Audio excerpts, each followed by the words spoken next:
ইতিমধ্যেই বেরিয়ে আসলো আজকের বিশেষ বিশেষ সংবাদ। শুরুতেই দেখে নিব আজকের সংবাদ শিরোনাম। বিধানসভায় মুখ্যমন্ত্রীর কটাক্ষের পরে ক্ষমা চাইলেন সুকান্ত মজুমদার। শুভেন্দু জেলাতেই ফের দেদার ফুটল ঘাসফুল, শাসকের দখলে সমবায়। মীনাক্ষীর অপসারণ নিশ্চিত, সিপিএম এর যুব সংগঠনের পরবর্তী রাজ্য সম্পাদক কে? কালীগঞ্জে হাই ভোল্টেজ উপনির্বাচন, কে করবে বাজিমাত? চিনে নিন 3 শিবিরের প্রার্থীদের। বিপদ মুক্ত নন এখনো আইসিইউতে অভিজিৎ গাঙ্গুলি, কেমন আছেন প্রাক্তন বিচারপতি? পরিকল্পনা করে আগুন লাগানো হয়েছে, মমতা আর সবার মুখ্যমন্ত্রী নন। খিদিরপুর কাণ্ডে বিস্ফোরক শুভেন্দু। এতক্ষণ দেখছিলেন সংবাদ শিরোনাম, এখন জানিয়ে দিব বিস্তারিত সংবাদ।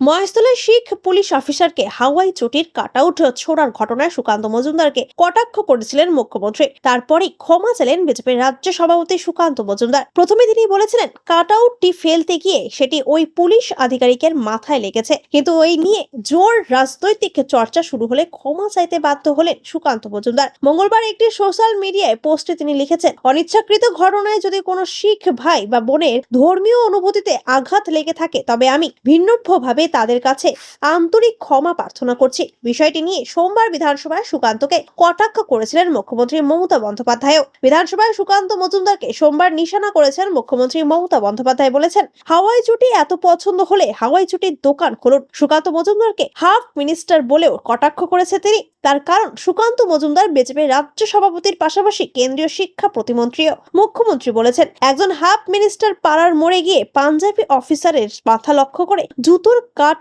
আউটটি ছুঁড়েছেন। আহমেদাবাদের ঘটনার কথা তুলে বলেছেন, ওই দুর্ঘটনায় সকলেই শোকের মধ্যে রয়েছেন। তারপরে ওই পুলিশ অফিসারের দিকে লক্ষ্য করে হাওয়াই চটির কাট আউট ছোড়া হচ্ছে। এই ঘটনার চরম নিন্দা করেছেন মুখ্যমন্ত্রী। বিষয়টি তিনি ভালোভাবে নেননি সেটা স্পষ্ট করে দিয়েছেন মুখ্যমন্ত্রী। মুখ্যমন্ত্রীর মন্তব্যের পরে রাজ্য রাজনীতিতে বিষয়টি নিয়ে চর্চা হয়েছে বিস্তার। তারপরে সোশ্যাল মিডিয়ায় ক্ষমাও চেয়েছেন বিজেপির রাজ্য সভাপতি সুকান্ত মজুমদার। নিজের ভাবমূর্তি ঠিক করতেই এই কাজ বলে মনে করা হচ্ছে।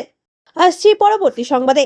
বছর ঘুরলেই রাজ্যে বিধানসভা ভোট। শুভেন্দুগড়ে সমবায় ভোটে রক্তক্ষরণ অব্যাহত বিজেপির। পূর্ব মেদিনীপুরের এগরা 1 ব্লকের খালিনা সমবায় কৃষি উন্নয়ন সমিতি এবার বিনা প্রতিদ্বন্দ্বিতায় জিতল তৃণমূল। এগরা 1 নম্বর ব্লকের বরিদা গ্রাম পঞ্চায়েতের খালিনা সমবায় কৃষি উন্নয়ন সমিতি। এই সমবায় সমিতিতে আসন সংখ্যা নয়, নিয়মাফিক ভোট গ্রহণ প্রক্রিয়া শুরু হয়েছিল, কিন্তু শেষ পর্যন্ত আর ভোটাভুটি হলো না। সবকটি আসনে বিনা প্রতিদ্বন্দ্বিতায় জয়ী হলেন তৃণমূল সমর্থিত প্রার্থীরা। মঙ্গলবার ছিল মনোনয়ন পেশের শেষ দিন, কিন্তু একটি আসনেও প্রার্থী দিতে পারল না বিজেপি সহ বিরোধীরা। সমবায় ভোটের মনোনয়ন পেশের শেষ দিনে বিজয়োৎসবে মেতে উঠলেন স্থানীয় তৃণমূল কর্মীরা। এই জয়কে মা মাটি মানুষের জয় বলে বর্ণনা করে দলনেত্রী মমতা বন্দ্যোপাধ্যায়কে উৎসর্গ করেছেন তৃণমূল নেতা সিদ্ধেশ্বর বেরা। এবার লোকসভা ভোটে পূর্ব মেদিনীপুরে ভালো ফল করতে পারেনি তৃণমূল। জেলা 2টি লোকসভা কেন্দ্রে জিতে বিজেপি। তবে বিধানসভা ভোটের আগে একের পর এক সমবায় নির্বাচনে জয় পূর্ব মেদিনীপুরে তৃণমূলকে শক্ত গড়ে দিচ্ছে বলে মনে করছে রাজনৈতিক মহল। বিজেপির ব্লক সাধারণ সম্পাদক শক্তিপদ সাহুর অবশ্য দাবি, রাতের অন্ধকারে ভোট করিয়ে গণতন্ত্রকে হত্যা করছে তৃণমূল। আর্থিক তছরূপে জর্জরিত খালিনা সমবায় কৃষি উন্নয়ন সমিতিতে আমরা ইচ্ছে করে প্রার্থী দেইনি বলেন। বরিদা সমবায় নির্বাচনে তৃণমূলকে খোলা চ্যালেঞ্জ জানাচ্ছি। আসছি পরবর্তী সংবাদে। ডিওএফআই এর রাজ্য সম্পাদকের পদ থেকে মীনাক্ষী মুখোপাধ্যায় সরে যাওয়া এক প্রকার নিশ্চিত হয়ে গিয়েছে। মীনাক্ষীর জায়গায় নতুন কে, সেই নিয়ে শুরু হয়েছে জল্পনা। প্রতিযোগিতায় উঠে আসছে যুব সংগঠনের দায়িত্ব সামলানো একাধিক নেতা নেত্রীর নাম। মীনাক্ষী মুখোপাধ্যায় সরে যাওয়ার তার খালি জায়গায় কাকে বসানো হবে তাই নিয়ে শুরু হয়েছে লবির লড়াই। সব জায়গাতেই নিজস্ব লবি থাকে, এখানেও তাংর অনর্থ নেই। মীনাক্ষীর জায়গায় বর্ধমান লবি থেকেই কাউকে বসানোর দাবি উঠেছে। বর্ধমানের যুব নেতা অয়নাংশু সরকারকে সম্পাদক করার দাবি উঠেছে। আবার ডিওএফআই এর বর্তমান রাজ্য সভাপতি ধ্রুবজ্যোতি সাহাকে সম্পাদক পদে এনে অয়নাংশুকে সভাপতি করার কথাও শোনা গিয়েছে। মীনাক্ষী মুখোপাধ্যায় নিজেও বর্ধমান লবির সদস্য, তাই বর্ধমান থেকে সম্পাদক করতে যোগ দেওয়া হচ্ছে। পিছিয়ে নেই কলকাতার লবিও। কলকাতা জেলা সিপিএম এর একাংশ চাইছে কলতান দাশগুপ্তকে যুব সংগঠনের রাজ্য সভাপতি বা সম্পাদক হিসেবে দেখতে। ফলে বর্ধমান ও কলকাতার মধ্যে চলছে জোর টক্কর। পাশাপাশি এসএফআই এর নেত্রী দীপশিতা ধরের নামও শোনা গিয়েছে, কিন্তু সেই ক্ষেত্রে কিছু সমস্যা রয়েছে। তিনি যেহেতু বঙ্গ সিপিএম এর কোনো পদে নেই, তাই তাকে ওই পদে বসানোতে সমস্যা দেখা দিয়েছে। সেই ক্ষেত্রে তাকে প্রথমে বঙ্গ সিপিএম এর সদস্য হতে হবে। বর্তমানে মীনাক্ষী মুখোপাধ্যায় সিপিএম এর রাজ্য সম্পাদক মণ্ডলীর সদস্য এবং কেন্দ্রীয় কমিটির সদস্য পদেও রয়েছেন। সেই কারণে এবার ডিওএফআই এর থেকে সরতে হবে তাকে। বহরমপুরে আগামী শনিবার থেকে সোমবার সিপিএম এর যুব সংগঠনের রাজ্য সম্মেলন অনুষ্ঠিত হবে। সেখানে এই সাংগঠনিক পরিবর্তন হওয়ার হওয়ার কথা। সেখান থেকেই ঠিক হবে ডিওয়াইএফআই এর দায়িত্ব কার কাঁধে বাড়তে হবে। কলতান দাশগুপ্তের সঙ্গে মীনাক্ষী মুখোপাধ্যায়ের নানা বিষয়ে আলোচনা হয়েছে বলে জানা গিয়েছে। তবে কে শেষ হাসি হাসবে সেটাই দেখার। আসছি পরবর্তী সংবাদে। বছর ঘুরলেই রাজ্যে বিধানসভা নির্বাচন, সেই নিয়ে প্রস্তুতি তুঙ্গে। তবে তার আগে রাজ্যে আরেক নির্বাচন। 19 জুন কালীগঞ্জ বিধানসভা কেন্দ্রের উপনির্বাচন অনুষ্ঠিত হতে চলেছে। বর্তমানে শেষ মুহূর্তের প্রচারে ব্যস্ত শাসক থেকে বিরোধী সব পক্ষই। এদিকে উপনির্বাচনকে সামনে রেখে নিরাপত্তার কড়া নজরদারি চালাচ্ছে নির্বাচন কমিশন। দেশে এই প্রথম নির্বাচনের সময় শুধু বুথের ভেতর না, বুথের বাইরেও নজরদারি রাখতে চলেছে নির্বাচন কমিশন। ওয়েব কাস্টিং নিয়ে ঐতিহাসিক পদক্ষেপ নিয়েছে কমিশন। নদিয়ার কালীগঞ্জ আসনে মৃত্যু হয়েছিল তৃণমূল বিধায়ক নাসিরউদ্দিন আহমেদের। ফেব্রুয়ারি মাসে তিনি প্রয়াত হন। তার ফেলে যাওয়া আসনেই হচ্ছে উপনির্বাচন। বিধানসভা ভোটের আগে সেই কেন্দ্রের হাই ভোল্টেজ ভোটের দিকে নজর সব পক্ষে। তৃণমূল ও কংগ্রেস দুই শিবিরই ওজনদার প্রার্থী দিয়েছে কালীগঞ্জ উপনির্বাচনে। এদিকে বিজেপি বেছে নিয়েছে পেশায় কৃষক প্রার্থীকে। তৃণমূল কংগ্রেসের প্রতীকে কালীগঞ্জ উপনির্বাচনে প্রার্থী হিসেবে লড়বেন তরুণ মুখ আলিফা আহমেদ। আলিফা প্রয়াত বিধায়ক নাসিরউদ্দিন আহমেদের কন্যা। বাবার ছেড়ে যাওয়ায় আসনে এবার মেয়েকে জায়গা দিয়েছেন তৃণমূল সুপ্রিমো মমতা বন্দ্যোপাধ্যায়। 2021 বিধানসভা নির্বাচনে নাসিরউদ্দিন আহমেদ 1,11,000-এর বেশি ভোটে নিকটতম প্রতিদ্বন্দ্বী বিজেপি প্রার্থীকে হারিয়ে জয় পেয়েছিলেন। এবার সেই আসনে উপনির্বাচনে প্রার্থী তারই মেয়ে। শাসক দলের দাবি, বাবার মতে বড় ব্যবধানে আলিফা এই আসনে জয় ছিনিয়ে আনবেন। উপনির্বাচনের জন্য বামেদের সমর্থনে প্রার্থী ঘোষণা করেছে কংগ্রেস। বামফ্রন্ট কংগ্রেস জোটে কংগ্রেসের হয়ে প্রার্থী করা হয়েছে কাবিল উদ্দিন শেখকে। 2021 সালের বিধানসভা নির্বাচনে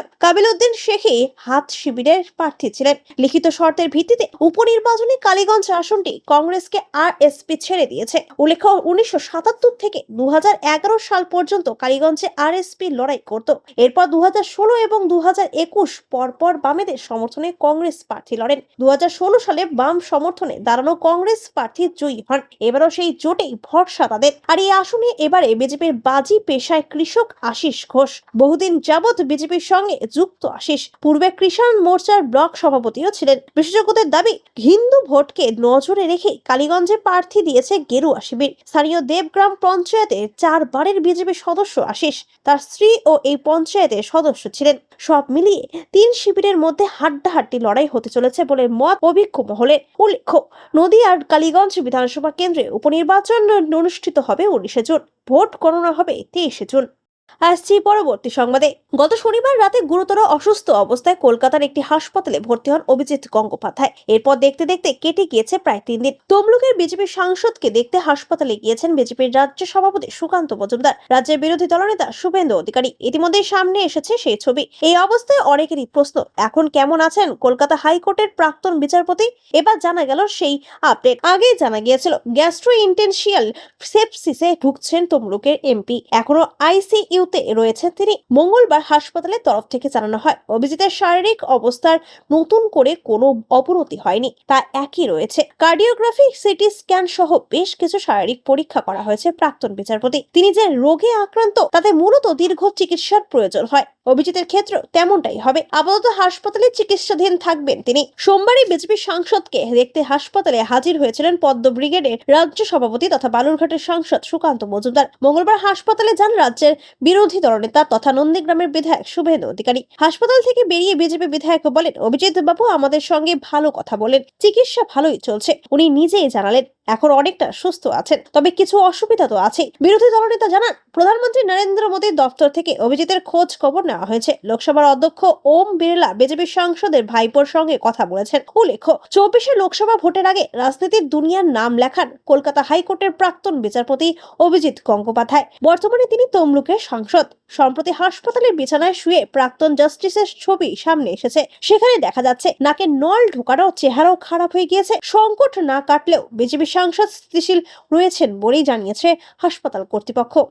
আসছি পরবর্তী সংবাদে। রবিবার গভীর রাতে খিদিরপুর বাজারে ভয়াবহ অগ্নিকাণ্ড ঘটে। পুড়ে ছাই হয়ে যায় বহু দোকান। সোমবারই ঘটনাস্থল পরিদর্শনে গিয়েছিলেন মুখ্যমন্ত্রী মমতা বন্দ্যোপাধ্যায়। এবার মঙ্গলবার সেখানে গিয়ে সরব হলেন রাজ্যের বিরোধী দলনেতা শুভেন্দু অধিকারী। দাবি করেন, পরিকল্পনা করে এই আগুন লাগানো হয়েছিল। তার কথায় এটি ম্যান মেড অগ্নিকাণ্ড। এদিন বিজেপি নেতা অর্জুন সিং রাকেশ সিংকে সঙ্গে নিয়ে খিদিরপুরের পুড়ে যাওয়া বাজারে হাজির হয়েছিলেন রাজ্যের বিরোধী দলনেতা। সেখানে দাঁড়িয়ে তিনি বলেন, জমি রক্ষা আন্দোলনে আমি ডক্টরেট। একই সঙ্গে তার প্রশ্ন, রাত 1টায় অগ্নিকাণ্ডের ঘটনা ঘটে। দমকল আসে ভোর 4টায়। প্ল্যানিংটা বুঝতে পারছেন তো?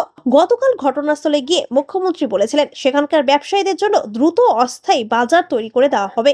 সেই সঙ্গে যে সকল দোকানদারের দোকান পুড়ে গিয়েছে তাদের জন্য 1,00,000 টাকা ও যাদের আংশিক ক্ষতি হয়েছে তাদের 50,000 টাকা করে ক্ষতিপূরণ দেওয়ার কথা ঘোষণা করেন। যদিও এতে ব্যবসায়ীদের অনেকে খুশি নন। এদিন সেই প্রসঙ্গ টেনে নন্দীগ্রামের বিজেপি বিধায়ক বলেন, ঘটনাস্থলে এসে মুখ্যমন্ত্রী বলেন দোকানের জন্য জায়গা ঠিক করা হয়েছে, মানে গোটা এলাকা বেচে দিয়েছেন। তৃণমূল মানে এখন মা মাটি মানুষ নয়, এর মানে টাকা মারা কোম্পানি। বিরোধী দলনেতা এদিন দাবি করেন এটি ম্যান মেড অগ্নিকাণ্ড, পরিকল্পনা করে আগুন লাগানো হয়েছে। তিনি বলেন মুখ্যমন্ত্রী মমতা বন্দ্যোপাধ্যায় এখন আর সবার মুখ্যমন্ত্রী নেই, তিনি একটি বিশেষ অংশের হয়ে কাজ করছেন। রাজ্য সরকারও সেই জন্য নিষ্ক্রিয়। এই জন্য মুখ্যমন্ত্রীর ওপর থেকে মানুষের আস্থা উঠে গিয়েছে। রাজ্যের সম্পূর্ণ সিস্টেমটাই ভেঙে পড়েছে। রাজনৈতিক দল পতাকা ছেড়ে হকের দাবিতে একসঙ্গে লড়াইয়ের ডাক দেন বিজেপি বিধায়ক। সেই সঙ্গে সমগ্র বিষয়টি বিধানসভায় উত্থাপন করা হবে বলে জানিয়েছেন তিনি। উল্লেখ্য, খিদিরপুরে অগ্নিকাণ্ডের জেরে ক্ষতিগ্রস্ত হয়েছেন বহু ব্যবসায়ী। মুখ্যমন্ত্রী যাওয়ার পর এদিন সকালেই ঘটনাস্থলে হাজির হন বিরোধী দলনেতা। সেখানে দাঁড়িয়ে বেশ কিছু গুরুত্বপূর্ণ প্রশ্ন তোলেন শুভেন্দু। সেই সঙ্গে এই আগুন লাগার ঘটনাকে ম্যান মেড বলেও দাবি করেন তিনি।